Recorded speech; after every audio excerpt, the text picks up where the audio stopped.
এই ভিডিওর মাধ্যমে অর্থাৎ মহারাষ্ট্র সিরিজের এই ষষ্ঠ পর্বের মাধ্যমে আমি আপনাদের সামনে তুলে ধরব পুনের আশপাশে ঘুরে দেখার কিছু জায়গা এবং ভীমাশঙ্কর জ্যোতির্লিঙ্গের পূজা বিধি ও দর্শনের বিভিন্ন রকম তথ্য।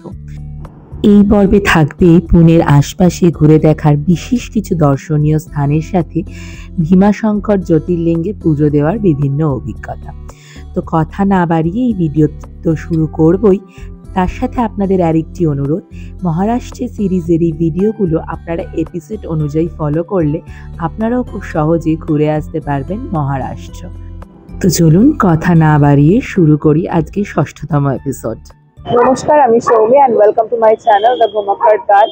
আজকে 18ই জুন 2025 আর আমি এখন চলে এসেছি পুনে সিটি। পুনে সিটিতে আমরা আজকে বেরিয়ে পড়েছি সাইট সিনের জন্য।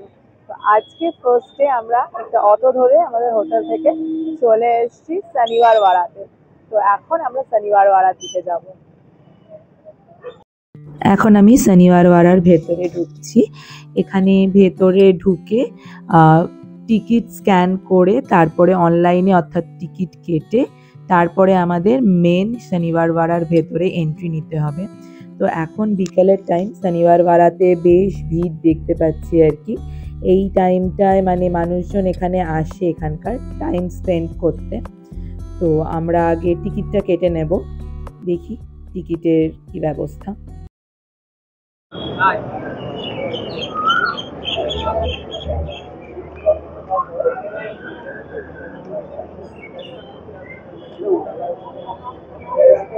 তো এখানে কিউআর কোড আছে, এই কিউআর কোডটা স্ক্যান করে আপনারা পে করবেন। 20 টাকা পার পারসন অ্যাডাল্টের জন্য, ইন্ডিয়ানদের জন্য। তো এখান থেকে পে করে আপনাকে টিকিটটা ডাউনলোড করে তারপরে আপনাকে এন্ট্রি করতে হবে। তো আমরা এখন শনিবারওয়াড়ায় টিকিট কেটে অলরেডি ঢুকে পড়েছি। এখানে অনেক ফেমাস বইয়ের শুটিংও হয়েছে। তো সব থেকে যেটা আমাদের কাছে ফেমাস এখনকার দিনে বাজিরাও মাস্তানি, এখানে বাজিরাও মাস্তানির শুটিং হয়েছিল। তো এই শনিবারওয়াড়া একটা হিস্টোরিক্যাল প্লেস পুনে। তো ছত্রপতি শাহুর প্রধানমন্ত্রী পেশোয়া বাজিরাও প্রথম 1730 সালের 10ই জানুয়ারি শনিবার তার নিজস্ব বাসভবনের আনুষ্ঠানিক ভিত্তিপ্রস্তর স্থাপন করে। মারাঠিতে শনিবার শব্দের অর্থ শনিবার, আর ওয়াদা যে কোনো আবাসিক কমপ্লেক্সের জন্য একটি সাধারণ শব্দ, তাই সেখান থেকেই কিন্তু এই নামটি হয় শনিবারওয়াড়া। জুন্নারের জঙ্গল থেকে এখানে বলা হয় নাকি সেগুন আমদানি করা হতো। নিকটবর্তী চিনচুয়ারের খনি থেকে পাথর আনা হতো। জেজুরি চুনের বলয় থেকে চুন খনিজ এই শনিবারওয়াড়াতে আনা হতো। শনিবারওয়াড়া 1732 সালে পুরোপুরি কমপ্লিট হয়েছিল। এখানে তখন ব্যয় হয়েছিল মোট 16,110 টাকার মতন, যেটা সেই টাইমে একটা বিশাল বড় অঙ্কের অ্যামাউন্ট ছিল। বর্তমানে এখন দুর্গে 5টি প্রবেশ পথ, 9টি বুরুজ টাওয়ার রয়েছে, যা মূল ভবনগুলি ভিত্তিসহ একটি উদ্যান কমপ্লেক্সও রয়েছে। যেই কমপ্লেক্সে মেনলি বাজিরাও মাস্তানির যে গানের শুটিংটা সেটাও হয়েছিল, আমরা দেখেছিলাম এই যে সেই কমপ্লেক্সটা। 1758 সালে এই দুর্গে মোটামুটি 1000 লোক বাস করত, মানে এতই বেশি স্পেসিয়াস ছিল এই শনিবারওয়াড়া। 1773 সালে পঞ্চম এবং তৎকালীন শাসক পেশোয়া নারায়ণ রাওকে তার কাকা রঘুনাথ রাও এবং কাকিমা আনন্দীবাইয়ের নির্দেশে রক্ষীরা হত্যা করে। একটি জনপ্রিয় কিংবদন্তি আছে যে নারায়ণ রায়ের আত্মা প্রতি পূর্ণিমার রাতে সাহায্যের জন্য এখানে ডাকে। এলাকার বিভিন্ন লোক নারায়ণ রাওয়ের পেশোয়ার মৃত্যুর পর কাকা মালা বাঁচাও এই কথাটি, মানে কাকা আমাকে বাঁচান, এই কথাটি নাকি এখনো শুনতে পান। 1728 খ্রিস্টাব্দে 27 ফেব্রুয়ারি এই প্রাসাদের কমপ্লেক্সের ভিতরে কিন্তু এক অগ্নিকাণ্ডের সূচনা হয়, যেটি 7 দিন ধরে চলে। কেবল ভারী গ্রানাইট প্রাচীর, শক্তিশালী সেগুন কাঠের প্রবেশ পথ এবং দুর্গের অভ্যন্তরে অবস্থিত কিছু ভবন, গভীর ভিত্তি যেগুলো, সেইগুলোর ধ্বংসাবশেষই এখনই বর্তমান শনিবারওয়াড়াতে টিকে আছে। তো শোনা যায় যে দ্বিতীয় বাজিরাওয়ের পীড়াপিড়িতে ভগবান স্বামীনারায়ণও এই শনিবার বারাতে একবার এসে পদার্পণ করেছিলেন। আপনারা পুনেতে এলে অবশ্যই শনিবার বারা ভিজিট করবেন, ভালো লাগবে। ভেতরটা অনেক সুন্দর, অনেক বড়, আর এটা তো অবশ্যই আমাদের একটা ঐতিহাসিক নিদর্শন আমাদের দেশে। তো এখানে এসে আপনারা ঘুরে যেতে পারেন অতি অবশ্যই। তো এইখান থেকে আমরা বেরিয়ে কিছু দূরে এখান থেকে চলে যাব লালমহলে। তো চলুন শনিবার বাড়া থেকে বেরিয়ে এবারে লালমহলের পথে হাঁটা। তো এখন আমি শনিবার বাড়া থেকে ওখান থেকে প্রায় মোটামুটি 2-3 মিনিট হাঁটলেই একটা সিগন্যাল আছে, সিগন্যালের কাছেই লালমহল। আমি লালমহলে ঢুকবো। এখানে ফ্রি অফ কস্ট, টিকিট নেই এখানে। আমরা এখন লালমহলে ঢুকবো। তো এখন আমরা লালমহলে ঢুকছি। এটা লালমহলের ভেতরটা। তো এই লালমহল কিন্তু ছত্রপতি শিবাজি মহারাজের জীবনের সাথে ঘনিষ্ঠভাবে জড়িত। এখানে তার শৈশব কাটে এবং তিনি এখানেই বড় হয়েছিলেন। পরে এটি মারাঠা সাম্রাজ্যের প্রশাসনিক কেন্দ্র হিসেবে ব্যবহৃত হয়েছিল। তো ভেতরে এরকম কারুকার্য আছে, আর ভেতরটা খুবই সুন্দর। তো আপনারা অবশ্যই ওই শনিবার বেলা থেকে বললাম 150 পা মতন দূরেই এই লালমহল। এই লালমহলে অতি অবশ্যই এসে ভিজিট করবেন, খুব ভালো লাগবে।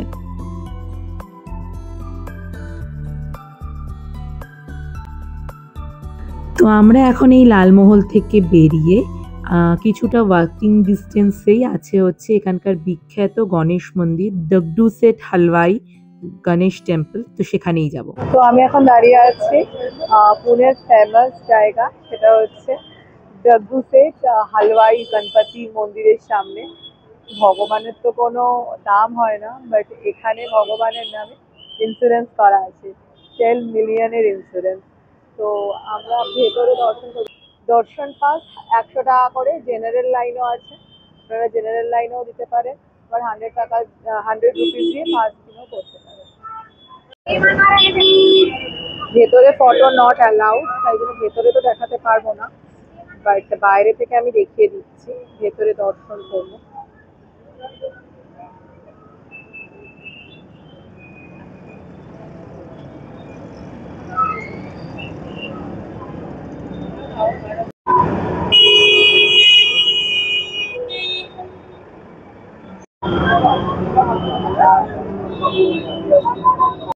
তো এটাই এখানকার গণেশজির বিগ্রহটা। তো এটা আপনারা বাইরে থেকে ফটো তুলতেই পারেন। তো আমি এখন এসেছি ক্যাম্প রোডের কানিয়ানি বেকারিতে। তো এইখানে কিন্তু পুনেতে ফেমাস বেকারি এটা। তো এখানে খুব ভালো কোয়ালিটির জিনিসপত্র পাওয়া যায়। তো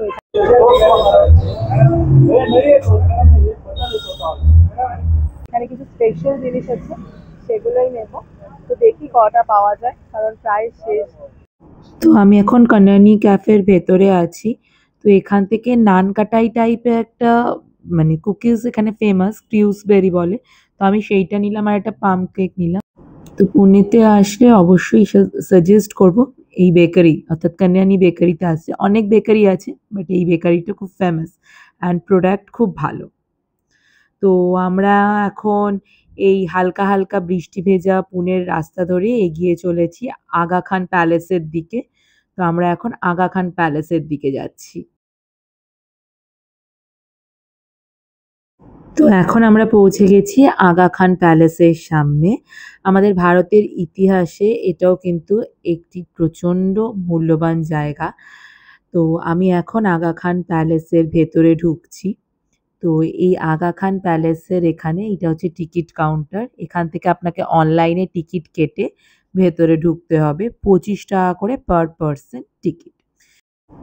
ঐতিহাসিকভাবে প্রাসাদটি কিন্তু অত্যন্ত তাৎপর্যপূর্ণ। ভারত ছাড়ো আন্দোলন শুরু হওয়ার পরে মহাত্মা গান্ধী, তার স্ত্রী কস্তুরবা গান্ধী এবং তার সচিব মহাদেব দেসাইকে 9 আগস্ট 1942 সাল থেকে 6 মে 1944 পর্যন্ত এই প্রাসাদেই বন্দি রাখা হয়েছিল। আনফর্চুনেটলি কস্তুরবা গান্ধী এবং মহাদেব দেসাই প্রাসাদে বন্দি থাকাকালীনই মারা যান এবং তাদের সমাধিগুলি এখানে অবস্থিত, যেখানে দেখালাম সমাধিস্থলটা। তো এখানে এখনো মহাত্মা গান্ধী এবং কস্তুরবা গান্ধীর যেসব জিনিস ব্যবহার করতো সেই সময়, সেই জিনিসগুলি এখানে রাখা আছে এবং তাদের স্মৃতিস্তম্ভ এই কমপ্লেক্সের ভিতরেই অবস্থিত। এখানে সরোজিনী নাইডু নামে একটি লাইব্রেরিও আছে, যেটি আমি আপনাদের দেখাবো। ভারত ছাড়ো আন্দোলনের সময় সরোজিনী নাইডুর মতন আরও অনেকে এখানে কারারুদ্ধ অবস্থায় ছিলেন। 1953 থেকে 72 সাল পর্যন্ত প্রাসাদে একটি আবাসিক সহ শিক্ষা স্কুলও ছিল। 1969 সালে গান্ধী এবং তার দর্শনের প্রতি শ্রদ্ধা জানাতে চতুর্থ আগা খান প্রাসাদটি ভারতীয় জনগণকে দান করেছিলেন।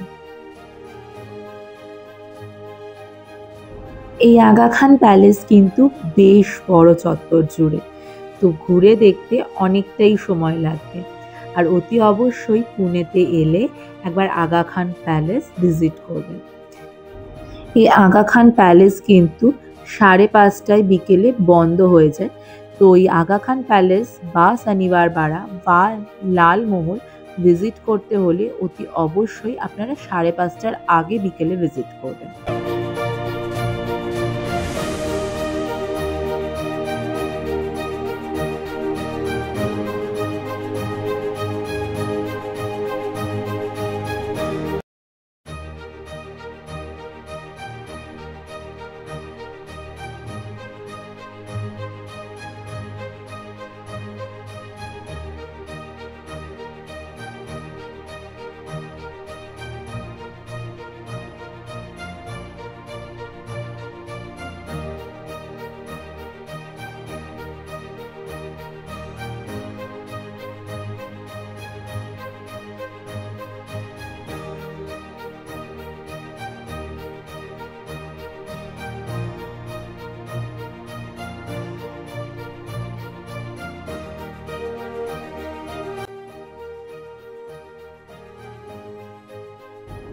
আমি যেই সরোজিনী গ্রন্থালয়ের কথা বলছিলাম, এটি সেই সরোজিনী গ্রন্থালয়। এখানে প্রচুর ঐতিহাসিক যে সেই সময়কার বই এবং গান্ধী টপিক্সের উপরে বিভিন্ন ধরনের পুরনো বই এখানে সংগ্রহ করা আছে। তো এই আগা খান প্যালেস থেকে বেরিয়েই এই আগা খান প্যালেসের চত্বরের মধ্যে কিন্তু ক্যান্টিন আছে এবং এখানে একটি জায়গা আছে যেখানে গান্ধীজি সম্বন্ধীয় বিভিন্ন ধরনের বই এবং বিভিন্ন ধরনের হাতের কাজের জিনিসও এখান থেকে আপনারা পারচেস করতে পারেন।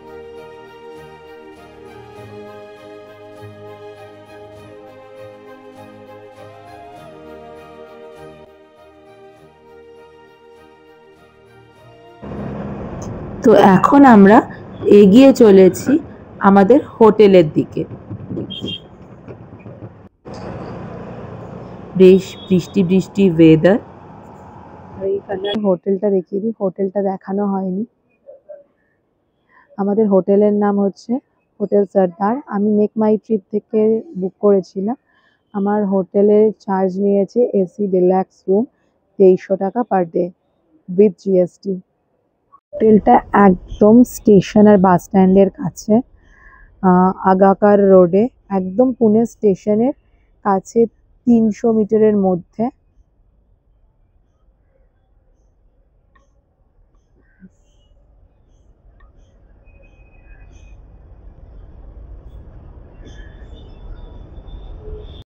এটা সর্দার লজের রিসেপশন এরিয়া। এন্ট্রান্সটা, এটা রিসেপশন।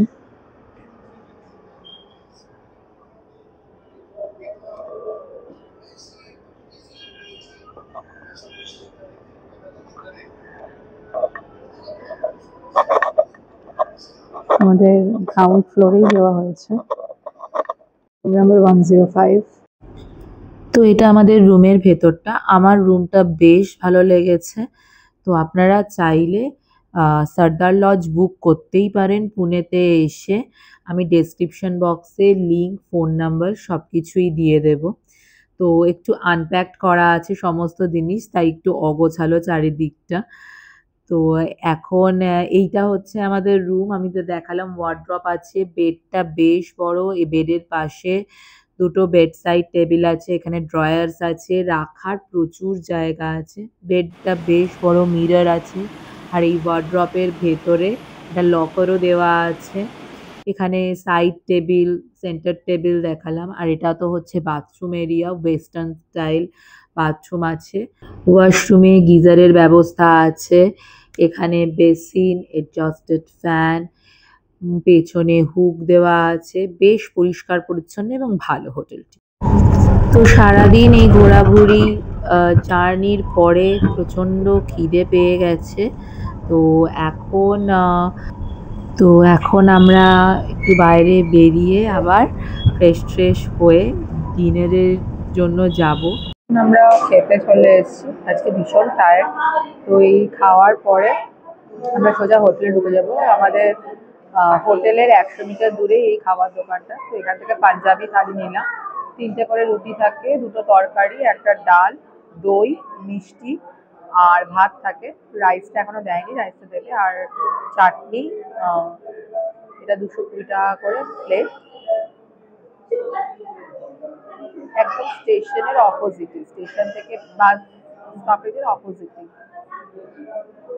তো কাল খুব সকালে আমরা ভীমাশঙ্করের দিকে রওনা দেব। তো আজকে তার জন্য টাটা, গুড নাইট, আবার কাল সকাল দেখা হচ্ছে। গুড মর্নিং, আজকে 19শে জুন 2025। আর আজকে আমি যাব ভীমাশঙ্করে পুনে থেকে। তো সেই জন্য আমি আজকে চলে এসেছি পুনের নিউ শিবাজীনগর বাস স্ট্যান্ডে, যেখান থেকে ভীমাশঙ্করের বাস ছাড়ে। এখানে ছেলেদের জন্য ভীমাশঙ্করের বাসের টিকিটের দাম 224 এবং মেয়েদের অর্ধেক 112 টাকা করে। এখন আমরা ভীমাশঙ্করের উদ্দেশ্যে রওনা দেব। আর এখন ঠিক বাজে সকাল 6টা। বারবার প্রত্যেকবার এই সিরিজের প্রত্যেকটা এপিসোডে আমি বলেছি যে এই পশ্চিমঘাট পর্বতমালায় বর্ষার রূপ দেখে আমি জাস্ট অভিভূত। আর আজকে আমি যখন এই ভীমাশঙ্করের পথে যাচ্ছি, মানে তখন আমি বোঝাতে পারবো না আমি কি সিনিক বিউটি দেখছি। যেমন সপ্তশৃঙ্গীতে দেখেছিলাম, ঠিক এখন ভীমাশঙ্করে আমি সেটা ফিল করতে পারছি। ভীষণ সুন্দর। আর আমি এখানে একটা কথা বলে রাখি, মহারাষ্ট্র সিরিজে সব এপিসোডই আপনারা প্রায় দেখেছেন। আমি প্রাইভেট গাড়ি কম নিয়েছি, শিরডিতে আমি প্রাইভেট গাড়ি নিয়েছিলাম, বাট এমনিতে আমি বাসেই বেশি যাতায়াত করেছি বা অটো। এইসব জায়গায় বাসের সার্ভিস কিন্তু খুব ভালো, বিশেষ করে মহারাষ্ট্রের বাস সার্ভিস আমার সত্যিই খুব ভালো লেগেছে। তো এই ভীমাশঙ্কর যাওয়ার জন্য বা নাসিকের সপ্তশৃঙ্গী যাওয়ার জন্য আপনারা প্রাইভেট কার তো নিতেই পারেন, সেটা আপনাদের চয়েস। তবে আমি সাজেস্ট করব বাসে কম বাজেটের মধ্যে কিন্তু আপনারা খুব ভালোভাবেই চলে যেতে পারবেন। আর আমি এই ভীমাশঙ্করের রাস্তা দিয়ে যত ভীমাশঙ্করের দিকে এগোচ্ছি, তত আমার মনে হচ্ছে আমার হাতে যদি আরেকটা দিন টাইম থাকতো তাহলে আমি ভীমাশঙ্করে স্টে করতাম।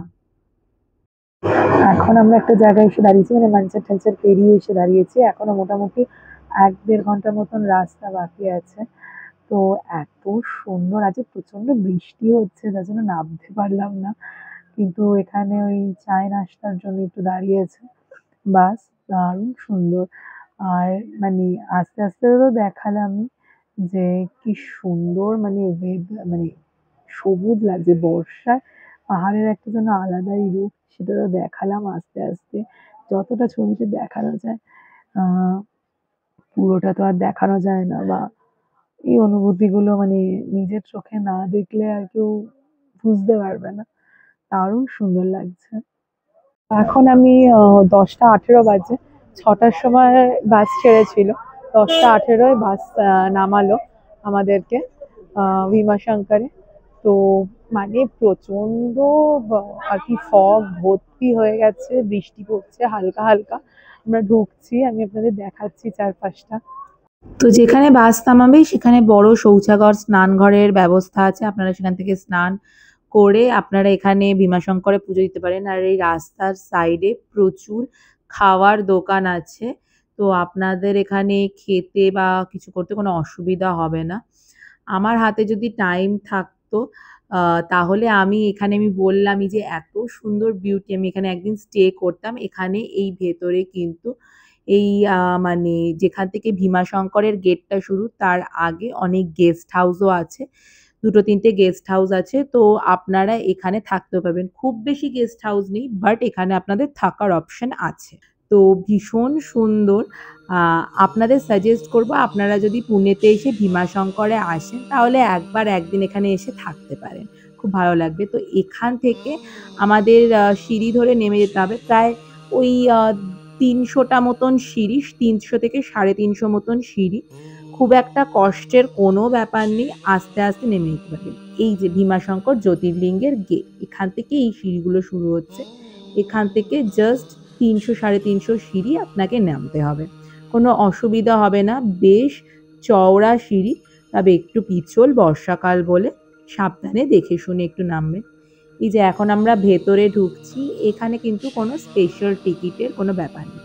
আর ড্রেস কোড বলতে আপনি জিন্স পরে আসতে পারবেন না, জিন্স নট অ্যালাউড, বাট আপনি শাড়ি, চুড়িদার, কুর্তি এইসব পরে আসতে পারবেন। আর একদম প্রেক্ষাগৃহের ভেতরে আপনি ছবি তুলতে পারবেন না, কিন্তু বাইরের এই সব জায়গায় আপনি ফটোগ্রাফি করতে পারবেন।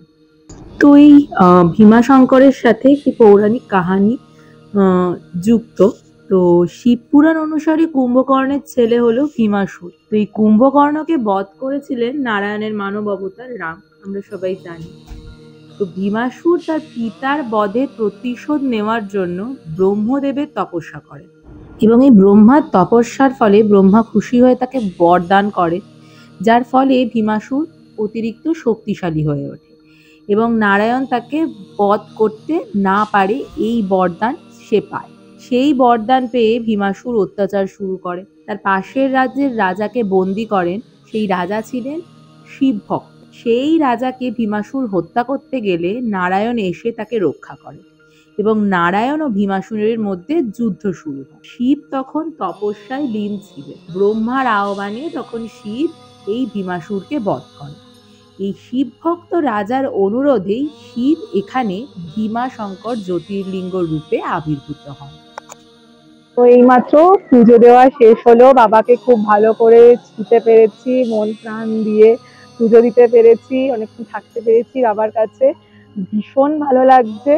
আর এখানে মোটামুটি শিবরাত্রি বা শ্রাবণ মাস ছাড়া কিন্তু ওই 10-15 মিনিটের মধ্যেই পুজো দেওয়া হয়ে যায়। খুব খুব খুব ভালো করে দর্শন করেছি, মনটা শান্তি হয়ে গেল। আজকে ত্রম্বকেশ্বরে বাবাকে দর্শন করলাম খুব ভালোভাবে, কৃষ্ণেশ্বরে খুব ভালোভাবে দর্শন করেছি, আর এই ভীমাশঙ্করেও খুব খুব খুব ভালোভাবে দর্শন করলাম। ভেতরে মোবাইল নিয়ে আপনারা যেতে পারেন, কিন্তু প্রেক্ষাগৃহে ছবি তোলা নিষেধ আছে, বাইরে আপনারা ছবি তুলতেই পারেন। আর এখানেও কোনো ভিআইপি বা স্পেশাল লাইন নেই, দরকার পড়ে না। তো আপনারা চাইলে গুপ্ত ভীমাশঙ্করের দিকে এই পথেই ট্রেক করে যেতে পারেন। এখন আমরা চলে এসেছি ভীমাশঙ্করের বাস স্ট্যান্ডের ঠিক অপোজিটেই একটা খুব পরিষ্কার পরিচ্ছন্ন ফ্যামিলি রেস্টুরেন্ট বলে আছে, সেখানে। এইটা আমাদের থালি, আজকে ভেজ থালি 150 টাকা নিল। এখানে 2 ধরনের তরকারি, একটা ডাল, দই, 3টে রুটি আর ভাত, পেঁয়াজ, লঙ্কা এগুলো দিয়েছে। তো খুব ভালো খেলাম। তো এখন আমরা আবার বাসে উঠে পড়েছি, এখন আমরা আবার পুনে শহরের দিকে রওনা দিলাম। তো আমাদের বাস 12:30টায় ছেড়েছিল বললাম, মোটামুটি ওই 5টা 15-র দিকে শিবাজীনগরে এসে থামলো। তো এখন আমরা এসছি ওখান থেকে অটো ধরে গুডলাক ক্যাফের কাছে, গুডলাক চকে আর কি। তো ওখান থেকে ফার্স্টে আমরা দহি পুরি খাবো, মানে কালকেও খেয়েছিলাম, খুব ভালো লেগেছিল, 60 টাকা প্লেট থাকে। তো এখানে একদম গুডলাক ক্যাফের অপোজিটেই আমরা দাঁড়িয়ে আছি, ওখান থেকেই খাবো, তারপরে গুডলাক ক্যাফেতে যাব। এখানে খুব ফেমাস গুডলাক ক্যাফে।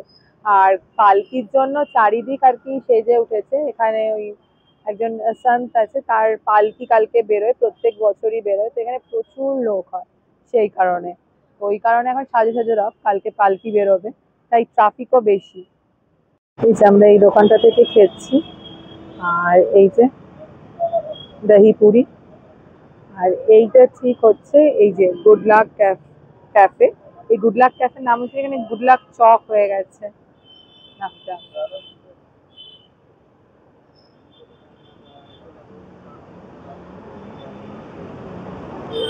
তো এখন আমরা গুডলাক ক্যাফের ভেতরে বসে আছি, ক্যাফেটা অনেক বড়। তো এখান থেকে আমি যেগুলো স্পেশাল ডিশেস শুনে এসেছি সেগুলোই অর্ডার করলাম।